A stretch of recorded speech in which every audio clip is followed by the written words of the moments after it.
dun, dun. Hello, everybody. It's Hello, Art! Melania. Yes, it's Art. We're here for the Bad Batch, otherwise known as Art, this week for The Outpost. It's Season 2, Episode 12, and it's Crosshair's second episode, boys. And, It's you know, crazy. It's so after- sad. Only 2 episodes. After the last Crosshair episode, I was hoping that the second would be just as good. It's freaking better!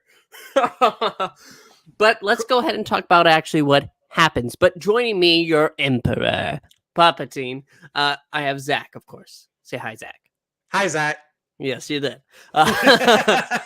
So, Crosshair is pretty much watching as clones are complaining around him as a lieutenant comes up. And it's now in effect. Stormtroopers are... Not a clone lieutenant, by the way. That's right. It's an Imperial lieutenant. It's just like a normal Joe That's lieutenant. right. Yeah, Yes. that's important to know. Creepy Joe. Yeah, creepy Joe. And this lieutenant goes ahead, goes up to him and says, all right, well, you're assigned to me and we're going to outpost on whatever planet. I forgot. I'm sorry. Do you remember? One of the snowy planets. It's a snowy planet. It's a snowy planet. That's all you need to know. Those details, they don't They're matter in the trivial. long term. What matters here is once they get to the outpost. What's very clear about this lieutenant is that he's glad that clones are being decommissioned. They're inferior. He doesn't like used equipment. That's right. Clone lives matter. That's right. But on the outpost, we go ahead and see the team that has been guarding these crates for about a year now. Yeah. And who is there but their commander, Commander Mayday. Have we met Mayday before? I don't think we have. I think he was a new clone. I don't remember seeing him before. He has a beard, so he's pretty recognizable. Yeah, but in my mind, he sounds so familiar. Like we've seen him in Clone Wars, maybe, and I don't know. Yeah, it's like the clones all have the same voice or something. Is that what you're trying to say, Pixel? No, the name. that's right. How dare you, dead name? But yeah,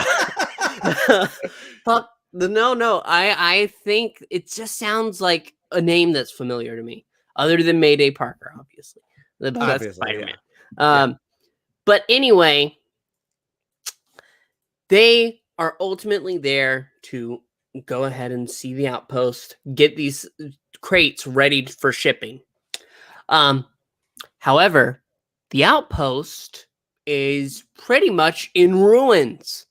This clone troop has been falling off one by one. They have a little monument set up with each helmet for every fallen soldier. And there's only like a handful of them left. Mm-hmm. And by the middle part of this episode, there's one of them left. Yeah. Because they drop like flies on this planet. Because basically the snowy equivalent to Tusken Raiders go ahead and attack. They steal 2 crates. And in the chaos, 2 more clones died. They put up the helmets.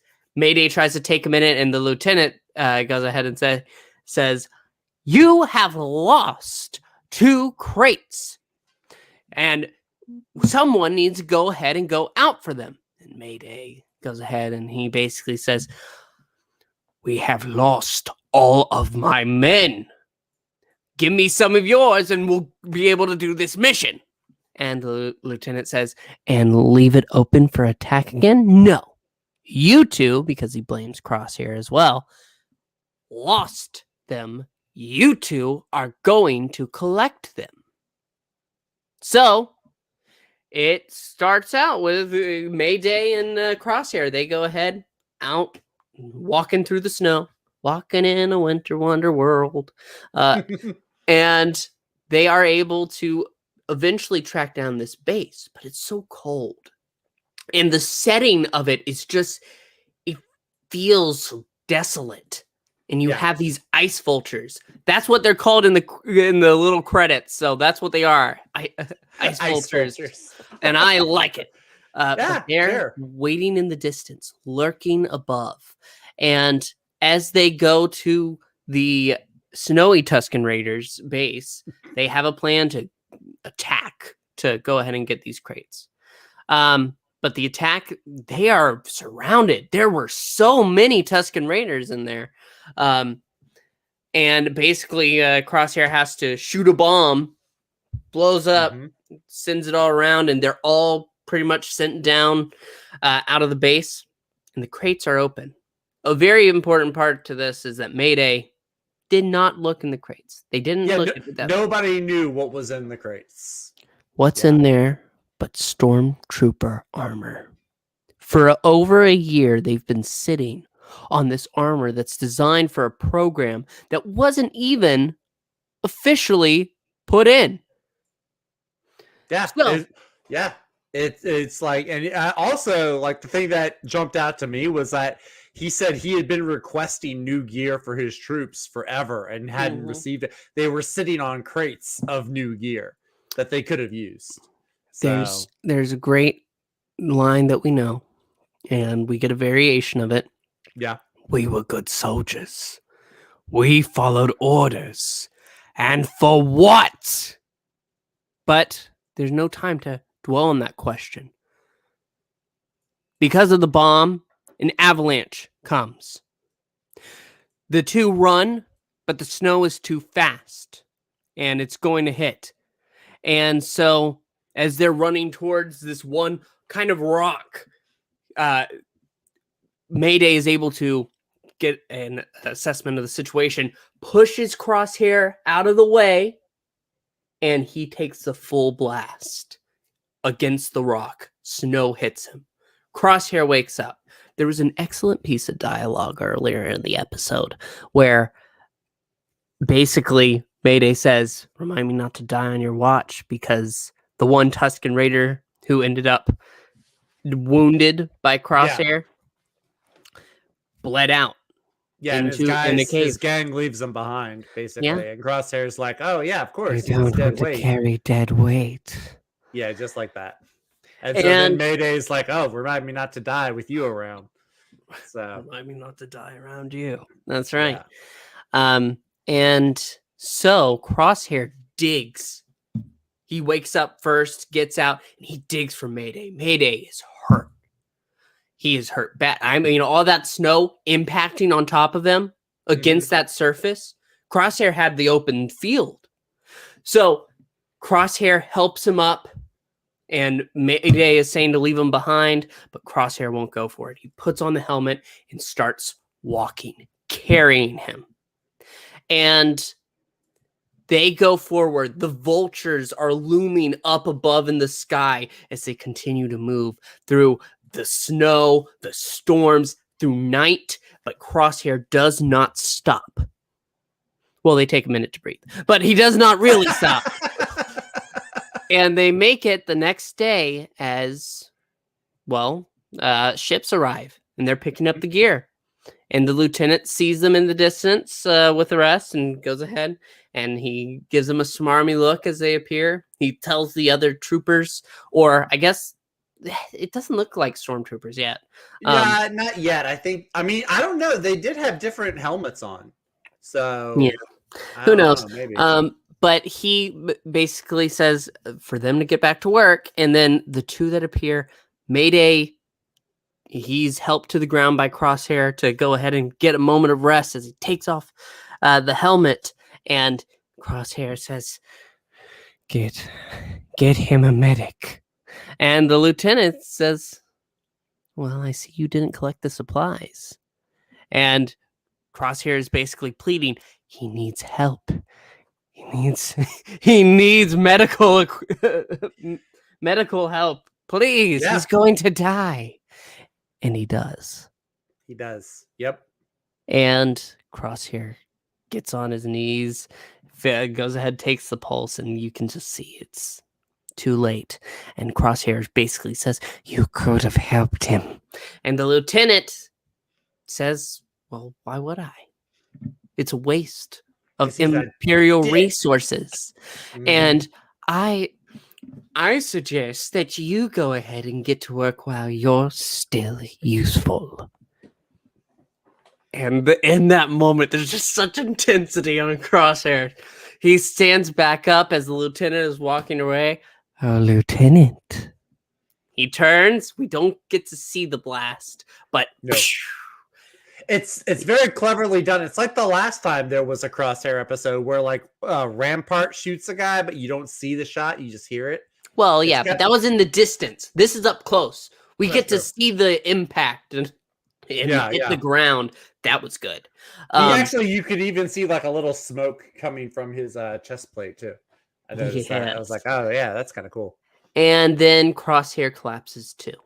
And that is basically the end of the episode. Nothing more. Yep. That's or is there? Well, he does wait. Well, because he passes out.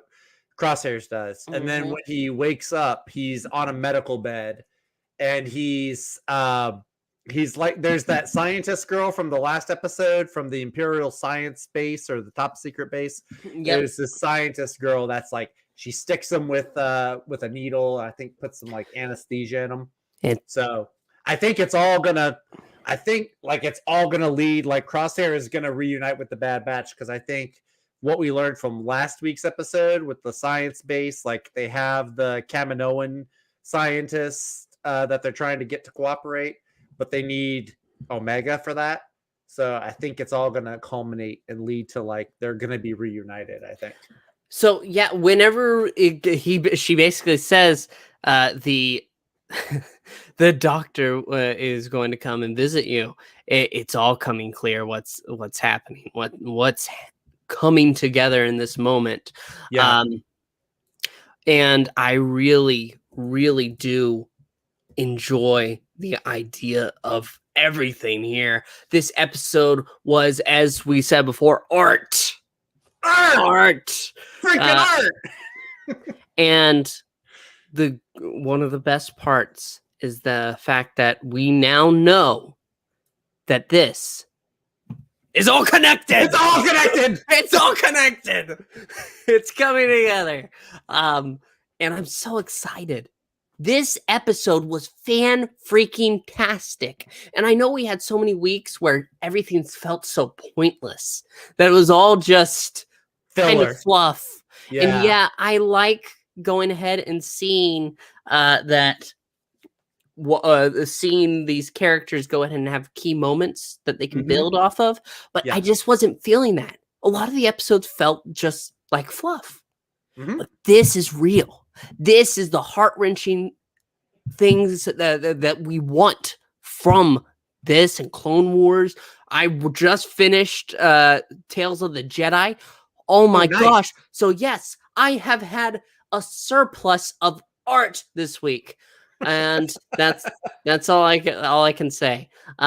Baby Yoda, you know what? Baby Yoda will be here for Mando, which we're talking about later tonight. 1:15 EST. CST is 12:15, I guess. But that is all for now. We're done. We finished. But we are very happy with the show, aren't we, Zach? Very happy. It's sad that it took this long to get this good. Like you said, we had to go through like a lot of fluff and filler, but it's worth it though. I really like this episode, which I'm kind of surprised that I liked it, because it is a smaller, like it's just Crosshair. It seems like kind of a bottle episode, but it was really well done. I really enjoyed it a lot. So yeah. Rest in peace. Rest in peace, Mayday. Rip Mayday. Yeah. He was great. He was good. The fact that we can care for a character who was introduced in this one episode we've never seen before is that's brilliant. The writers should pat themselves on the back right now. They should. But that's it for us right now. Thank you so much for joining us. Join us later for Mando, and next week for, well, the same stuff. Done different. Though, what worth noting, I don't know what time Zach will get here, but well, we might be able to fit both things in within the span of the 10 o'clock hour. Okay. Yeah, because no more Kung Fu, which is kind of sad. But that's it for now. Thank you so much for joining us, and may the Force be with you. And with you. Good evening.